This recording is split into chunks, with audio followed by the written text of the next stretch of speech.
নবরত্ন পনিরটা বানানোর জন্য প্রথমে গরম জলে লবণ দিয়ে গাজরটাকে একটু সেদ্ধ করে নিয়ে এরপর একে একে বিনস, ফুলকপি, মটরশুঁটি সমস্ত সবজি দিয়ে হালকা সেদ্ধ করে ছেঁকে ঠান্ডা জলে দিয়ে আবার একবার ছেঁকে তুলে নিতে হবে। এরপর কড়াইতে অল্প তেল দিয়ে কাজু ও কিশমিশটাকে হালকা ভেজে তুলে নিয়ে ওই তেলে অল্প লবণ দিয়ে পনিরগুলোকে ভেজে নিতে হবে। এরপর ওই তেলে গোটা গরম মশলা দিয়ে টমেটো পেস্টকে দিয়ে কিছুক্ষণ কষিয়ে কাশ্মীরি লঙ্কার গুঁড়ো দিয়ে তাতে আমন্ড ও পোস্ত বাটা দিয়ে সঙ্গে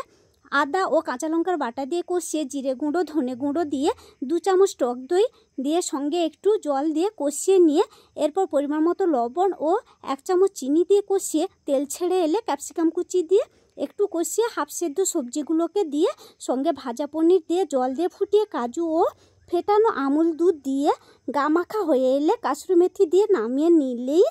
দুর্দান্ত স্বাদের নবরত্ন পনির রেডি।